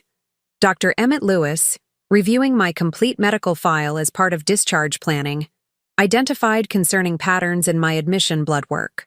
Your initial toxicology screening showed unusual levels of benzodiazepines, he informed me during a private consultation. At the time, it was assumed you might have taken sleep medication before your collapse, but the specific metabolite patterns are inconsistent with typical prescription medications. This clinical observation raised disturbing questions about whether my infection had been entirely natural or potentially facilitated by deliberate medication. Dr. Lewis stopped short of making accusations but recommended preserving blood samples for potential further testing. I'm not suggesting anything definitively, he clarified, but given the financial activities that occurred immediately following your admission, these anomalies warrant documentation. The possibility that Dexter might have contributed to my medical crisis added a chilling dimension to our investigation. While the evidence remained circumstantial, it suggested a level of calculation far beyond opportunistic financial exploitation. Morgan struggled visibly with this development. If he deliberately compromised your health to facilitate financial theft, she didn't need to complete the thought. Such actions would elevate the case from civil financial fraud to potential attempted homicide. Adam advised measured approach to this disturbing possibility. Document the medical anomalies but focus on the financial evidence, he counseled. Financial crimes are easier to prove conclusively than medical manipulation. We build the strongest case with the clearest evidence, then let additional findings support broader patterns. This strategic guidance reflected the reality of complex fraud cases. Prosecutors typically preferred charges with the highest probability of conviction rather than the most serious theoretical violations. As our investigation approached the 2-week mark, the comprehensive picture of Dexter's actions had become clearer, more documented, and significantly more disturbing than initially understood. What had begun as recovery of diverted assets had evolved into documentation of a potentially years-long conspiracy involving multiple participants and concerning medical questions. Through it all, I maintained the pretense of cognitive impairment.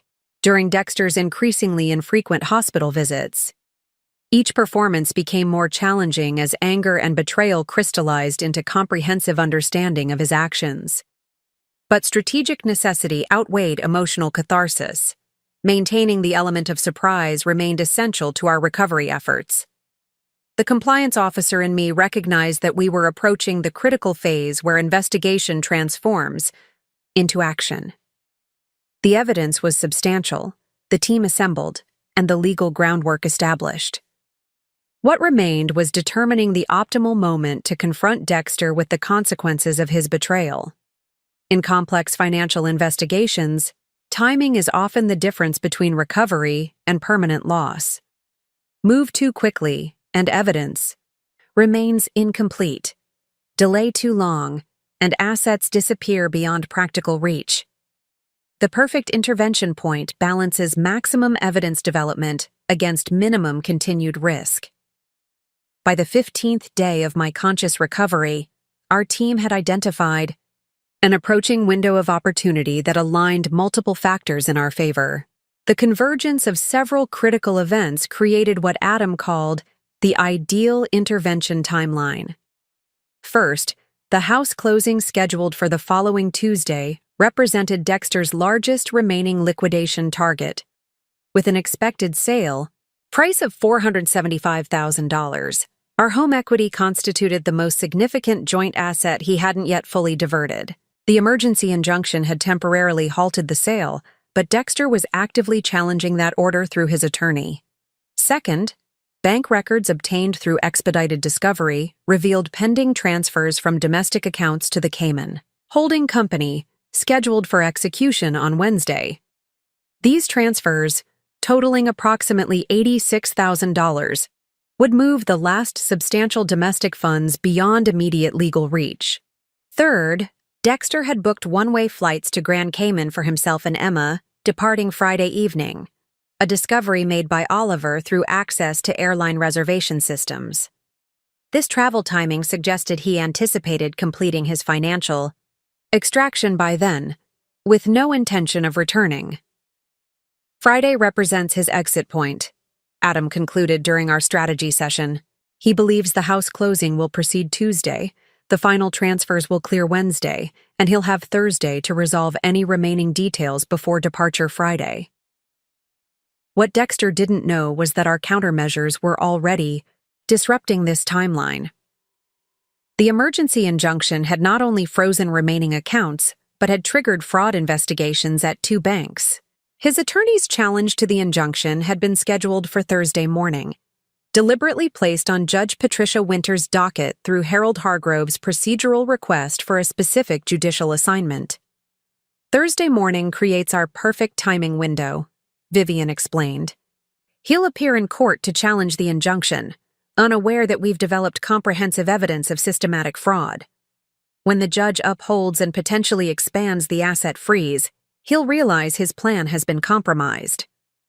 This court appearance would create the ideal opportunity for formal service of additional legal documents.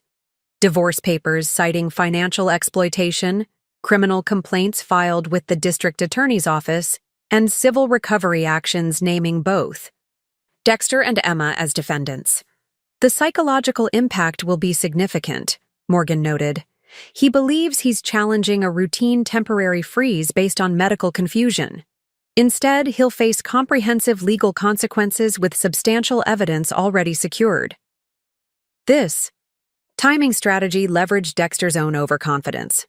By allowing him to initiate the court challenge, we created an opportunity for maximum legal impact at precisely the moment he believed he was regaining control.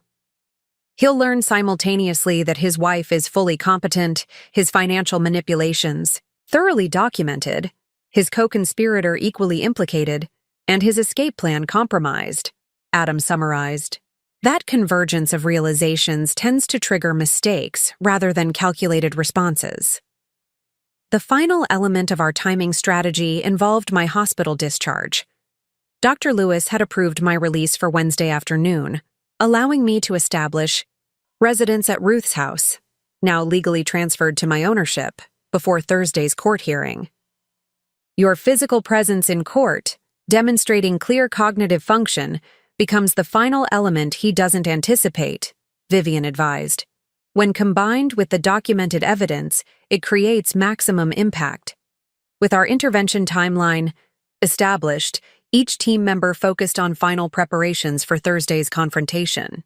Evidence was organized, legal filings prepared, security arrangements established at Ruth's house, and continual monitoring maintained on Dexter's activities. The perfect timing opportunity had emerged from the convergence of his own actions and our strategic response, creating a window where legal, financial, and personal elements aligned for maximum effectiveness. The execution of our counter-strategy began Wednesday morning, 36 hours before the scheduled court hearing. Each element had been carefully orchestrated to unfold in a sequence that would systematically dismantle Dexter's plan while maximizing asset recovery and legal consequences. The first phase activated at precisely 9 a.m. when Vivian filed our expanded legal complaint with the court. This comprehensive document detailed Dexter's systematic financial exploitation during my incapacitation, included affidavits from medical professionals confirming my cognitive competence, and presented forensic financial evidence tracing diverted assets. Most significantly, it named Emma Sullivan as co-defendant, documenting her role in establishing corporate structures used to conceal diverted funds. Simultaneously, Raj initiated financial security protocols through Meridian's networks. These protocols flagged all accounts connected to Dexter Wilson and Emma Sullivan for enhanced monitoring, placed temporary administrative holds on selected international transfers pending verification, and activated cross-institutional alerts, designed to identify new account applications.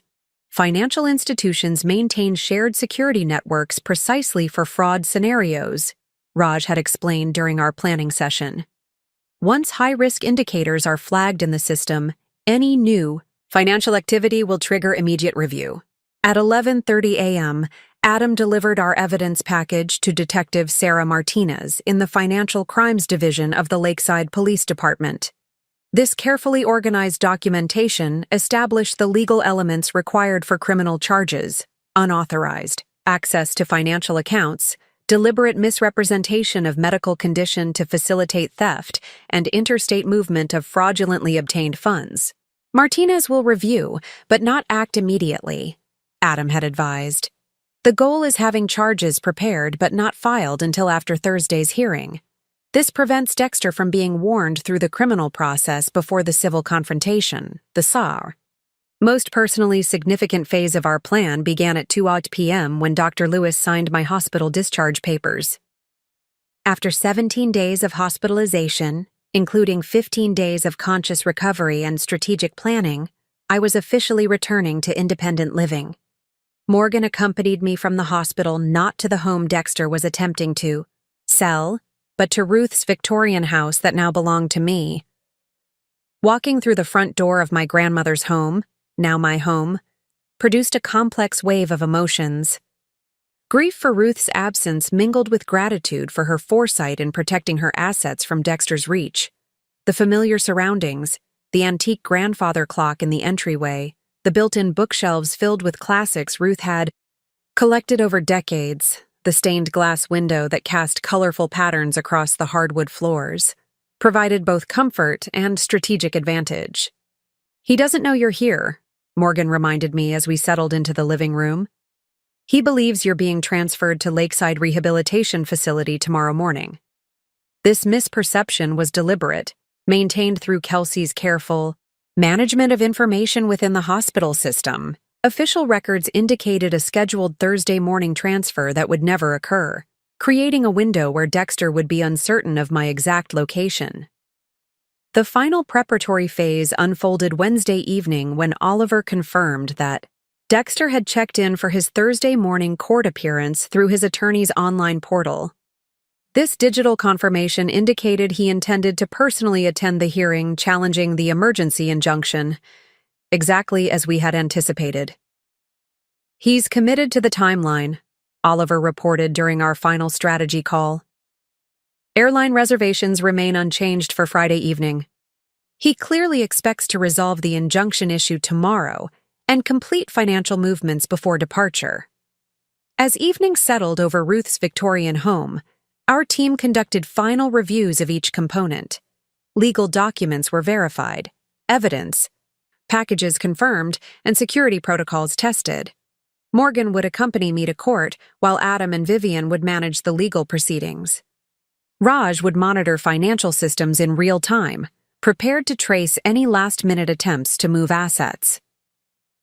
The months of deception Dexter had orchestrated were about to meet the systematic response of a team with specialized expertise in precisely the areas his plan had violated.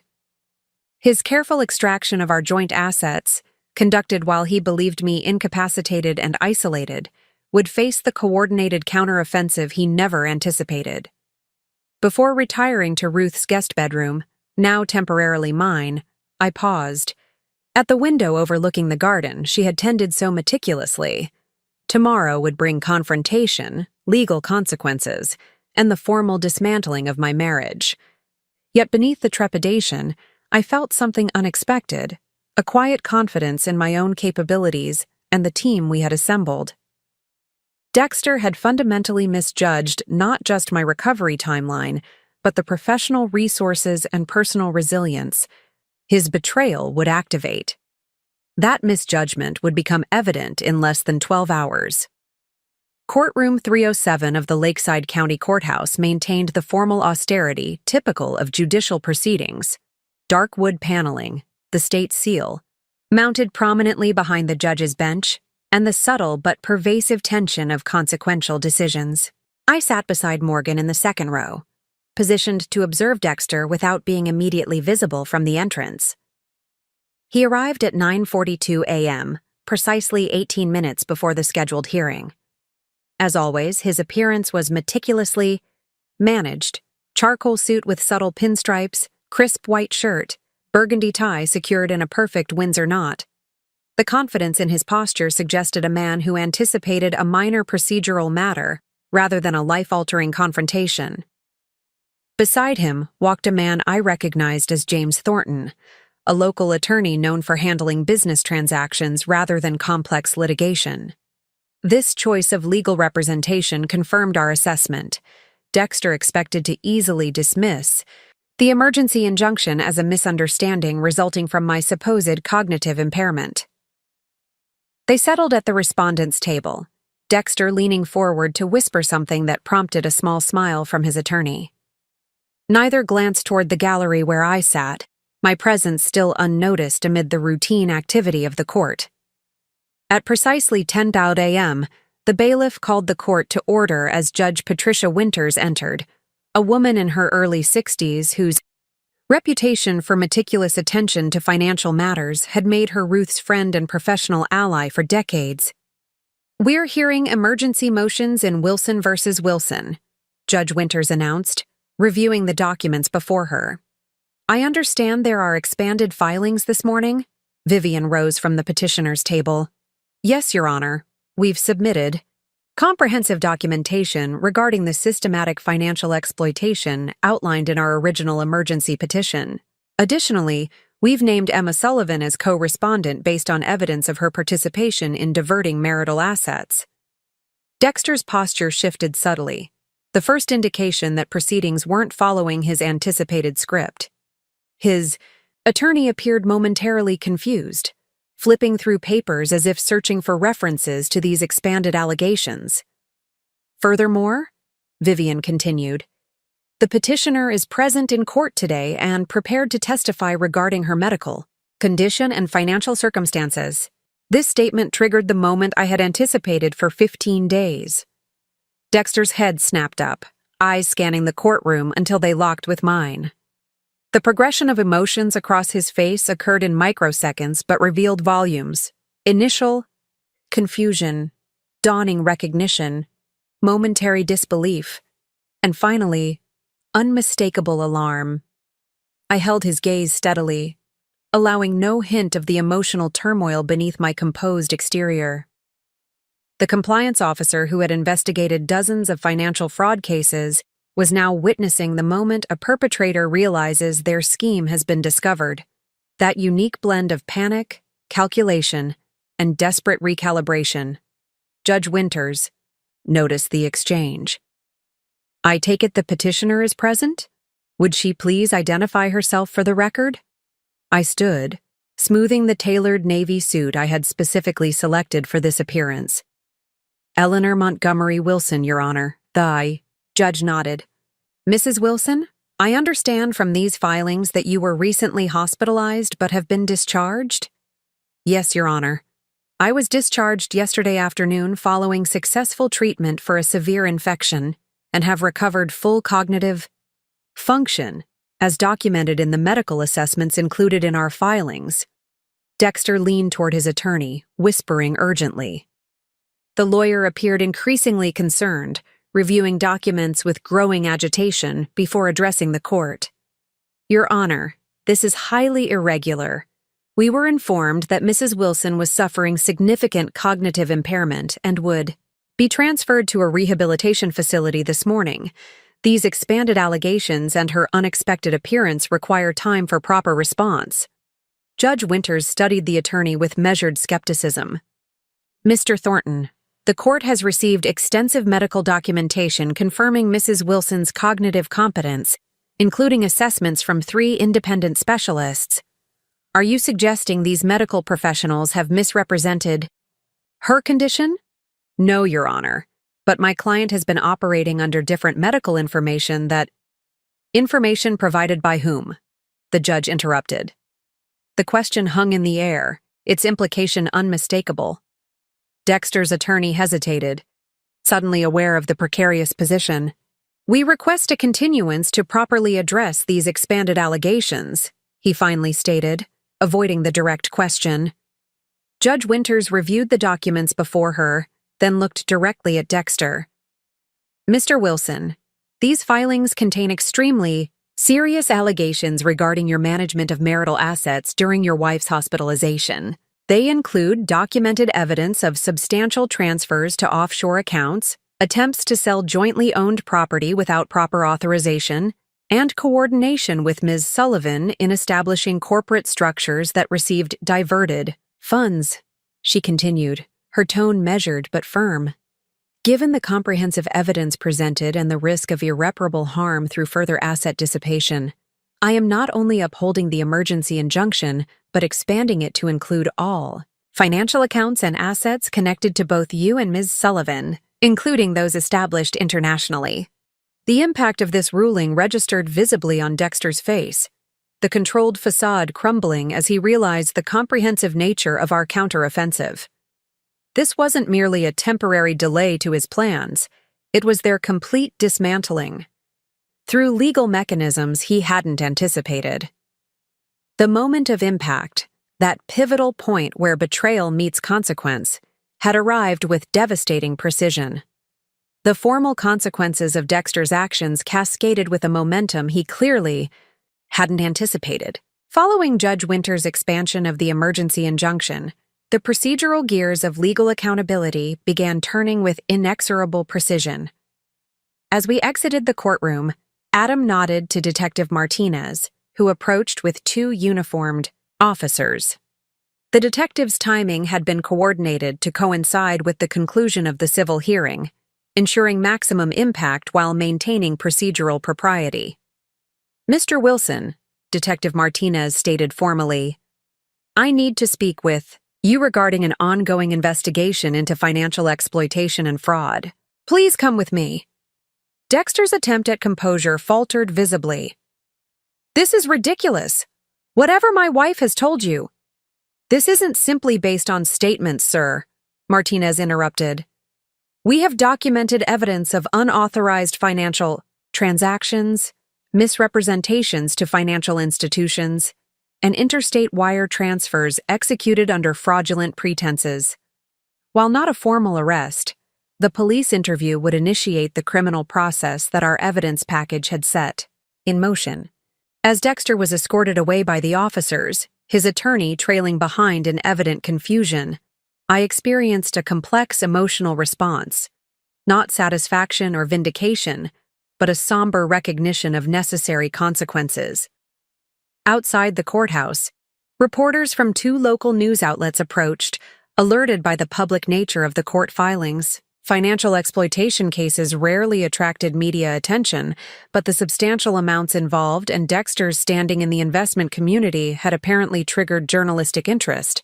"Mrs. Wilson," one reporter called, "can you comment on the allegations against your husband?" Morgan stepped forward protectively, but I placed a hand gently on her arm. The very isolation that had facilitated Dexter's theft now needed to be countered through appropriate transparency. "This is an ongoing legal matter involving the diversion of substantial assets during my recent medical incapacitation," I stated, carefully. "I'm working with authorities to ensure accountability and recovery of misappropriated funds. Financial exploitation affects many vulnerable individuals, and addressing it requires both personal courage and systemic responses." This measured statement accomplished multiple strategic objectives, establishing the basic facts without emotional embellishment, placing my experience within the broader context of financial exploitation, and signaling to other potential victims that legal remedies existed. The wider recognition of Dexter's actions spread quickly beyond the courthouse and brief media coverage. By that afternoon, his office at Wilson Financial Services had been secured by regulatory authorities from the Securities Exchange Commission, responding to formal notifications from Alexis regarding potential client fund irregularities. The regulatory review is standard protocol following financial fraud allegations against investment advisors, Alexis explained during our update call. "Every client account will be audited for potential mismanagement or unauthorized transactions." This regulatory intervention extended the consequences beyond our personal financial relationship to Dexter's professional practice and reputation. The carefully constructed image he had built within the financial community, the trusted advisor, the meticulous manager of wealth, was unraveling under official scrutiny. Even more consequential was the notification system activated through banking networks. Financial institutions maintained collaborative alert systems for potential fraud patterns, and Raj's formal flagging of Dexter's activities had cascaded through these networks, creating heightened scrutiny of any accounts connected to him or Emma. "The Cayman institutions have implemented administrative freezes pending investigation," Raj reported. "Standard international banking agreements include fraud exception provisions that override normal privacy protections when presented with sufficient evidence of financial crimes." By Thursday evening, the formal consequences had expanded to include Emma Sullivan, who was interviewed by financial crimes investigators regarding her role in establishing corporate entities that received diverted funds. Her apparent attempt to access airline reservation systems to modify their Friday departures had been flagged and prevented through Oliver's monitoring protocols. The wider community recognition of what had occurred spread through personal networks as well. Former clients called to express shock and concern. Neighbors who had observed the "for sale" sign suddenly appearing at our home connected it to my hospitalization with new understanding. Even my in-laws, previously kept uninformed about my condition through Dexter's careful information management, reached out after learning about the situation through media coverage. "We had no idea, Ellie," Dexter's mother said when she called. That evening, her voice strained with evident distress. "He told us you were recovering but needed complete privacy. We never imagined." This expanding awareness created an unexpected form of accountability. The social and professional consequences that accompanied the formal legal process. The man who had believed he could silently extract our financial life and disappear was, instead, facing comprehensive scrutiny across multiple systems. As Thursday transitioned to Friday, the date Dexter had planned for his departure to Grand Cayman, he instead remained in Lakeside. His passport surrendered as a condition of release following police questioning, his accounts frozen, and his professional reputation disintegrating, under regulatory investigation.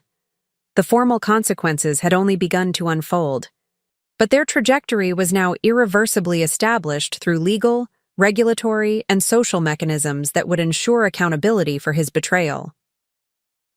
3 months after the courthouse confrontation, I sat in Ruth's, now my sunroom, surrounded by documentation from what we had come to call the Recovery Project. Spreadsheets tracking asset reclamation, legal proceedings status reports, and financial restructuring plans covered the antique oak table that had hosted Ruth's bridge games for decades. The practical outcomes of our counteroffensive had exceeded even our team's optimistic projections. Through coordinated legal and financial interventions, we had recovered approximately 82% of the diverted assets.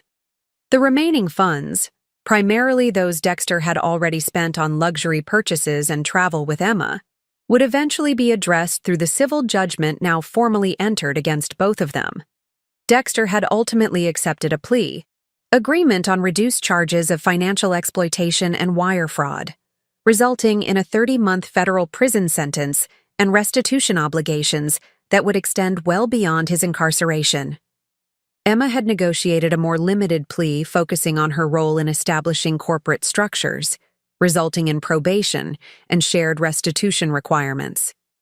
These practical consequences represented necessary justice, but they formed only part of my ongoing recovery journey. The more profound transformation occurred internally, reshaping my understanding of trust, security, and personal agency in ways that extended far beyond financial restoration. "You've created something important here," Morgan observed, joining me in the sunroom with 2 cups of tea. "Something that matters beyond your personal situation." She was referring to the Financial Vulnerability Protection Initiative I had established using a portion of Ruth's inheritance. Working with Alexis, Harold, and other professionals who had supported my recovery, we had created educational and intervention resources specifically designed for individuals facing potential financial exploitation during health crises. The initiative had begun modestly, a website offering warning signs and protection strategies, a referral network connecting vulnerable individuals with specialized legal and financial services, and training materials for healthcare providers to identify potential exploitation. Within weeks, it had expanded to include direct intervention, services for active cases similar to mine. 3 new cases this week alone, I noted, reviewing the intake reports, all following similar patterns: health crises creating vulnerability, trusted individuals exploiting access to financial resources, isolation preventing early intervention. This transformation of personal trauma into community resource reflected Ruth's influence, her lifelong belief that difficulties gained meaning when channeled into service. The Victorian house that her protective foresight had placed beyond Dexter's reach now hosted weekly support groups for financial exploitation, survivors, creating community from shared experience. My professional transformation paralleled these community efforts. After taking extended leave from Meridian Financial to manage my recovery, I had accepted a specialized position within Alexis's department, focusing exclusively on exploitation cases involving medically vulnerable individuals. This role leveraged both my technical expertise in financial investigation and my personal understanding of exploitation dynamics. "You've found a way to integrate the experience rather than just survive it," Dr. Abigail Chen, the therapist who had supported my emotional recovery, observed during our bi-weekly session. "That's the difference between recovery and transformation." This integration manifested in practical security measures as well as emotional processing. I had restructured my financial life with layered protections, multiple accounts with different institutions, authentication systems requiring biometric verification, and regular review protocols with trusted advisors. These mechanisms acknowledged the reality of vulnerability without surrendering to fear. Perhaps most significantly, my understanding of relationships had undergone fundamental recalibration. The betrayal that might have fostered permanent distrust instead catalyzed more nuanced discernment.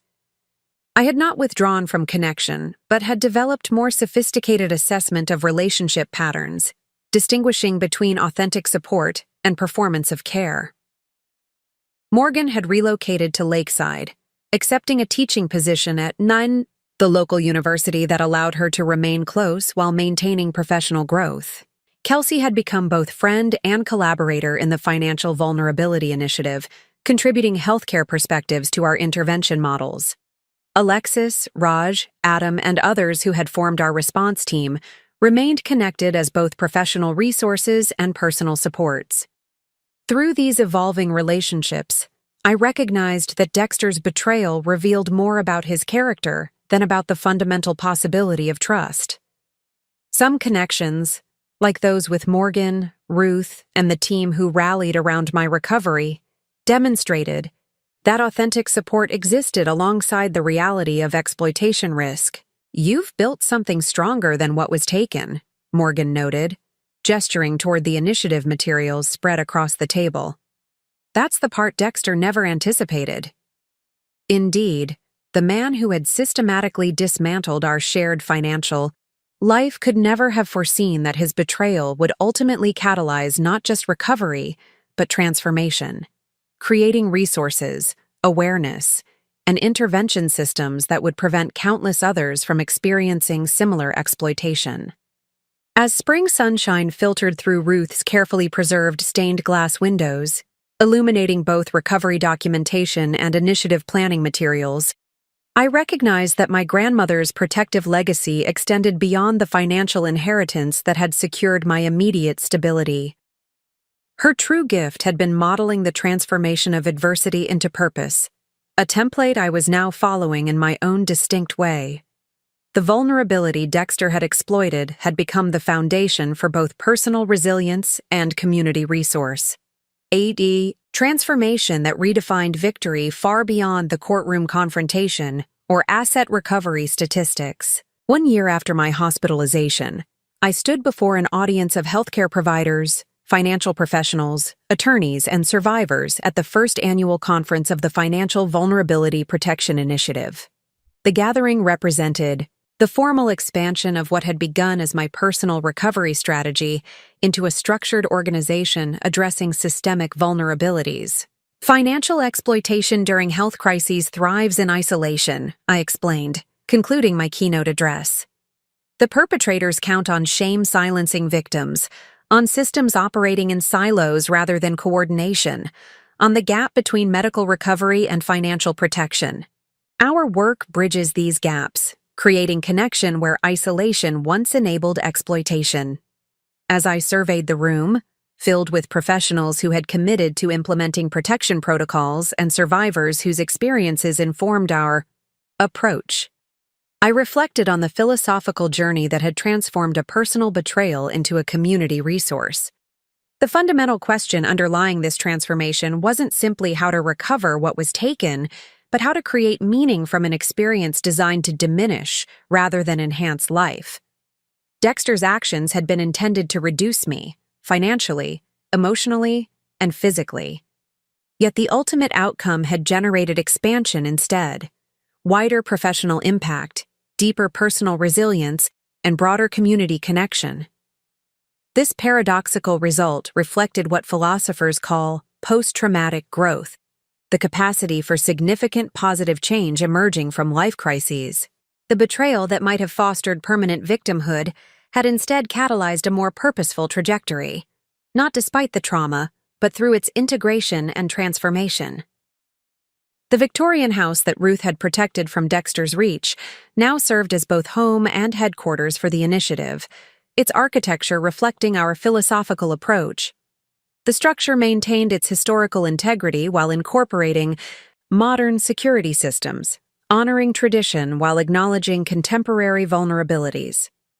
The garden Ruth had tended continued flourishing, now partly maintained by survivors who found healing in nurturing growth from soil that remained fertile despite seasonal challenges. My personal recovery continued alongside the initiative's development. The divorce had finalized. Legal proceedings had established appropriate consequences, and financial recovery had secured practical stability. These necessary resolutions created foundation for forward movement rather than endpoint for the journey. Perhaps, most significantly, my understanding of strength had fundamentally transformed. I no longer equated strength with invulnerability or independence with isolation. True resilience, I had discovered, emerged from appropriate interdependence, the capacity to build systems of mutual support that acknowledged vulnerability without surrendering to exploitation. Dexter had fundamentally miscalculated in believing my vulnerability represented weakness to be exploited, rather than humanity to be honored. That miscalculation had ultimately cost him everything: freedom, reputation, professional standing, and financial security, while creating unexpected growth possibilities for me and protection resources for countless others. As the conference transitioned to workshop sessions, healthcare providers learning exploitation warning signs, financial professionals implementing protection protocols, survivors sharing intervention strategies, I recognized that Ruth's legacy continued expanding. Through this work, her protective foresight hadn't just secured my individual recovery, it had seeded resources that would prevent countless others from experiencing similar exploitation. The grandmother who had cautioned me to maintain independent security had ultimately provided both the practical resources and philosophical template for transforming betrayal into purpose, a legacy that continued generating protection far beyond what Dexter had attempted to destroy. Up next, you've got 2 more standout stories right on your screen. If this one hit the mark, you won't want to pass these up. Just click and check them out. And don't forget to subscribe and turn on the notification bell so you don't miss any upload from us.